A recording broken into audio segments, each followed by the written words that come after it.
ខ្ញុំតែងតែគិតថាអាចនៅជាមួយអ្នកដល់ថ្ងៃបាញ់ចំព្រោះអំបេះដូងនេះមិនដែលគិតថាខ្ញុំមិនអាចសារភាពប៉ុន្តែដូចមានរឿងជាច្រើនដែលកើតឡើងមិនសមបំណងកំពុងនៅជាមួយអ្នកណាតើខ្ញុំអាចដឹងផងបានទេតើបងអាចខ្លាចជាមនុស្សដែលអូនផ្ដល់ក្តីស្រឡាញ់ផងទេឬបងមិនអាចសុំបីតែគិតស្រមៃដល់ថ្ងៃមួយនោះទេ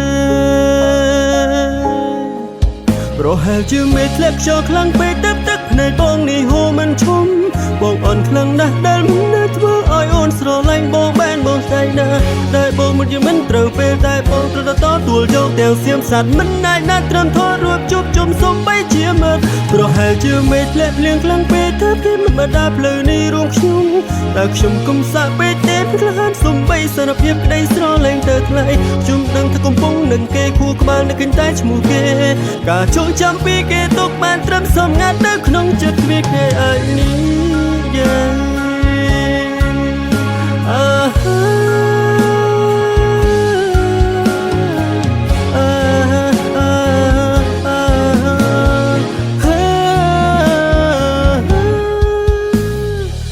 ខ្ញុំតែងតែគិតថាអាចនៅជាមួយអ្នកដល់ថ្ងៃបញ្ចប់ព្រោះអំបេះដូងនេះមិនដែលគិតថាខ្ញុំមិនអាចសារភាពប៉ុន្តែដូចមានរឿងជាច្រើនដែលកើតឡើងមិនសមបំណងកំពុងនៅជាមួយអ្នកណាតែខ្ញុំអាចដឹងផងបានទេតើបងអាចខ្លាចជាមនុស្សដែលអូនផ្ដល់ក្តីស្រឡាញ់ផងទេឬបងមិនអាចសុំបីតែគិតស្រមៃដល់ថ្ងៃមួយនោះទេប្រហែលជាមេធ្លាក់ខ្យល់ខ្លាំងពេកទឹកភ្នែកបងនេះហូរមិនឈុំបងអន់ខ្លាំងណាស់ដែលមិនអាចធ្វើឲ្យអូនស្រឡាញ់បងបានបងស្ដាយណាស់ដែលបងមិនត្រូវពេលតែបងត្រូវទទួលយកទាំងសៀមសัตว์មិនអាចណាត់ត្រឹមថតរួបជប់ជុំសុំបីជាមិត្តប្រហែលជាមេធ្លាក់ភ្លៀងខ្លាំងពេកទៅគេមិនបដាផ្លូវនេះរួមខ្ញុំតែខ្ញុំកុំសាក់ពេកទេមិនខ្លាចសុំបីសារភាពក្តីស្រឡាញ់ទៅថ្លៃខ្ញុំដឹងថាកំពុងនឹងគេខួរក្បាលនៅកញ្ចែឈ្មោះគេការចូលចាំពីគេបានត្រឹមទៅសំងាត់នៅក្នុងចិត្តគ្មានគេអាចនេះប្រហែលជាមេធ្លាក់ខ្យល់ខ្លាំងពេកទឹកភ្នែកបងនេះហូរមិនឈុំ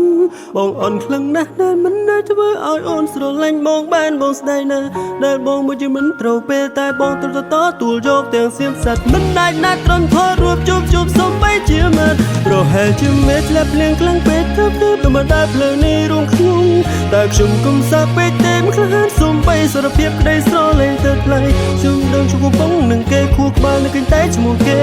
ការចូលចាំពីគេទុកបានត្រឹមសំងាត់នៅក្នុងចិត្តគ្មានថ្ងៃឯងនេះ